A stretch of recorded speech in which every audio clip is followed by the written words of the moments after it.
doon ako'y nabasahan nga usa ka quote nga matud pa niya, "The truth is, almost every successful people I know is a workaholic."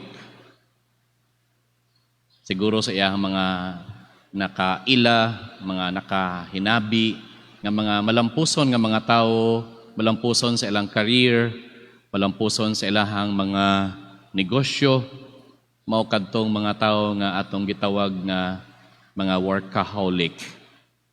Mga igsuon, siguro doon na tayo mga kaila nga mga higala, o siguro bisan gani o member diha sa ato ang pamilya, o bisan gani siguro kita nga maila o mabahin sa kining category sa mga tawo nga nunot sa ilahang pagtrabaho.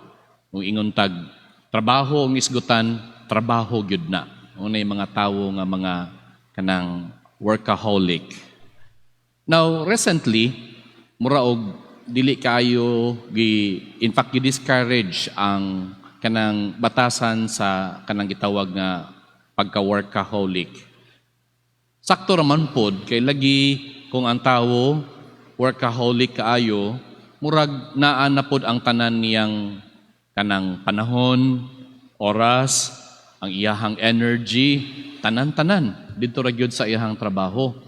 Nga daghan pang o pipila pa ka mga mas importante nga aspeto sa kinabuhi, mura og wala na matagaan og sakto nga pagtagad, sama sa kaugalingon, sama sa pamilya, sama sa kinabuhi nga pagtuo, no? And many other aspects nga for a workaholic people kanang nabutang na lang gyud sa sideline, napadaplin na lang ug wala na matagaan og pagtagad. Mao na ang downside sa workaholic. Pero panalitan, kung ikaw ang employer, kung ikaw ang tag-iya sa negosyo, ikaw ang boss, malipay ka kung doon na kay empleyado nga matawag nimo nga workaholic.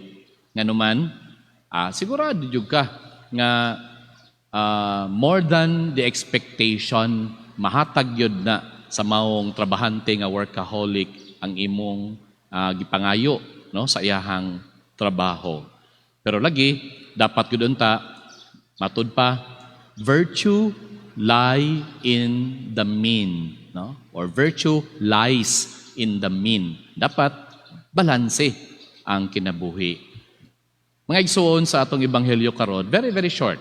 2 verses lang diha sa chapter 3 sa ebanghelyo ni Saint Mark.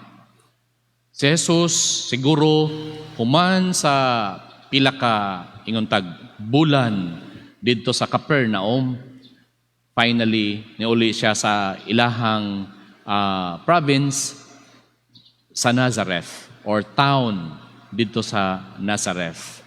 Ug sa iyang pag-uli, dili gyapon hikapugnan, siguro lagi tungod kay daghan ang nakadungog sa mga daghang mga butang nga katingalahan nga iyang gibuhat sa pagpaayo sa mga masakiton, sa iyahang mga pagpanudlo, tanan. Daghan na hinuon ng mga tao nga nagpundok sa usa ka balay nga iyahang nahimutangan. Nga sa ato pa sa detalye ni Saint Mark, nindot kayo ni si Saint Mark mosulat, no? Grabe tong very raw kaayo. Kung unsa iyahang nahinumduman, no, sa iyahang pagpakiguban kang Jesus, sumala gyud sa iyahang nakita, iyahan nang gisulat nga taho. News report. Ug klaro kaayo iyang gisulat. Matud pa nga wala na gani si Jesus, wala nay kanang oras, wala nay panahon nga makakaon. Tungod lagi sa kadaghan sa mga panginahanglanon sa mga tawo diha kaniya, sa iyahang gahom, sa iyahang panabang. And so, tungod niini, ang nahitabo noon, dunay impression ang mga tao. Ug sa English translation kung atong tan-awon, dili lang kay impression sa mga tao, kundi mismo sa iyahang mga kabanay, sa iyahang mga relatives, nga matud pa, nabuang na siya. nabuang na siya. He has gone out of his mind. He has gone crazy. Ingon ana. Muna nga, they wanted to seize him. Siguro, aron nga, pakanon, tagaan og panahon sa pagpakaon. Pero wala po'y taho diri nga nag-ingon nga nag-successful sila, na malampuson sila sa pagkuha kang Hesus aron nga ilang pakanon. And siguro, more probably, mas dako ang probabilidad na sa nahitabo ni ining maong taho ni Saint Mark nga si Jesus gipili niya ang pag-agwanta sa kagutom. Siguro kagutom gamay lang. Kaya nasa ayod biyata nga si Jesus, mayo kayo mukaon, uban siya mga tinun-an. No? He was known to be a glutton. No? Busawan, may kayo mukaon yun. No? Yun ana siguro. Pero here, in this particular episode, makita nato nga, mas gipalabi ni Jesus ang pakikiusa sa mga tao, ang pagtubag sa ilang mga panginahanglanon, kaysa sa iyang kaugalingon nga panginahanglanon. And I think this is an important work ethic or ethics na ato ang matun-an sa atong Ginoo. Wala lay excesses, no? Dili lang pasubraan pod. Kana bang nakanindot sa gipakita sa atong Ginoo diri sa ebanghelyo kanang batasan sa trabaho nga kung trabaho, no? If it is time for work, then give your 101%. Focus on your work so that at the end of the day, you can deliver even more than what is expected from you. Mahatag nimo ang kung dili lang kay kung unsa ang expected nga result sa imuhang trabaho, kung dili perhaps even more. Muna nindot kaayo nga I think the work ethics nga we can learn from this particular gospel pericope of Mark na naghisgot bahin kung unsa ang atong Ginoo si Jesus, unsa siya nga kamatang sa tawo pag-abot sa trabaho. Ingon kag work yun na. Kung trabaho na. And this is makita nato ang iyahang kaugalingon, ang iyang paghalad niya sa iyang kaugalingon. When Jesus gave himself to work, again, it is the whole of himself, no? A total sacrifice. I would like to imagine nga atong panahon na gibati na gyud siguro pud siya og kanang kagutom. Pero again, ang mga tao nga naghulat mas labaw pa manggigutom. Noon ana siguro ba, no? So mutual man ang feelings, ang gibati, ang sitwasyon kaniya adtong panahon na. And so gihatag niya ang iyang kaugalingon, self-sacrificial love, no? Ang paghatag sa kinatibuk-an sa iyang kaugalingon sa pag-alagad ngadto sa uban. O mismo ang pamalandong sa nagsulat sa basahon sa mga sa sulat sa mga Hebreo nga ato nadungog diha sa unang pagbasa, mao ang sakto, very very appropriate, no? Igo yung kaayo or igo yung kaayo ang pag-describe kung unsang klase ang paghalad sa Ginoo sa iyang kaugalingon. Si Jesus sa paghalad sa iyang kaugalingon. Nindot kayo ang iyahang pamalandong. Mo naman ning atong ginabasa ning mga for this past 2 weeks. And 2 weeks more, madungog nato kanunay sa atong unang pagbasa, kining bahina sa sulat sa mga Hebreo. Og sa atong unang pagbasa karong adlaw, nadungog nato again gitagaan og emphasis, no?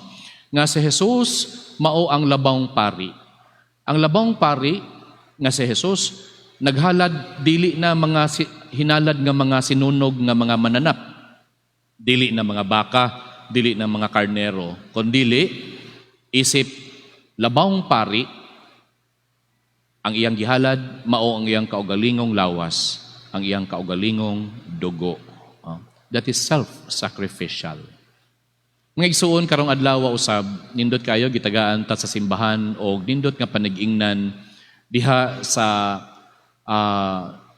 kang Santa Agnes nga atong gisaulog karon ang iyahang paghandom, kapistahan Si Santa, ang pangalan pa lang, Agnes, meaning lamb, no? Karnero. Nga gika ingon sa kasaysayan nga sa bata pa lang siya, no? At the age of 12 ata, no? Nya gwapa nga babayi, dalaga nga by the way, dili siya Hudyo, no? Romana. Apan na-convert siya sa kining Kristyanismo. Ug nga sa iyahang pagkinabuhi, nakita gyud niya nga ang kalipay niya mao ang paghalad sa iyang kaugalingon ngadto sa Ginoo. So a total dedication of one's life to God. Ug nga namatay siya isip martir, no? Nga gihuptan gyud niya iyang pagtuo kay dunay nangulitaw niya. Unya kay lagi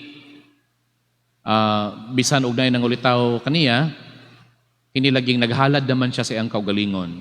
Sa ato pa matud pa niya, bisan pa unsay buhaton ninyo sa akong lawas, dili gyapon niyo makuha ang akong kalag. Kay lagi gihalad na nako kining maong lawas ngadto sa Ginoo. Busa gipasak-an siya o kining pasangil nga nagpakaylap siya sa pagtuo nga Kristyanismo nga kaniadto nunot pud nga gipagbawal sa Imperial Rome. Mao nga nahitabo gipatay gyud si Santa Agnes, no? Isip martir. Ibarugan gyud niya ang iyang pagtuo. So it's really a sacrificial offering sa iyahang kinatibuk-an, sa iyahang lawas ug kalag nga bisan ang iyang dugo iyang gihalad.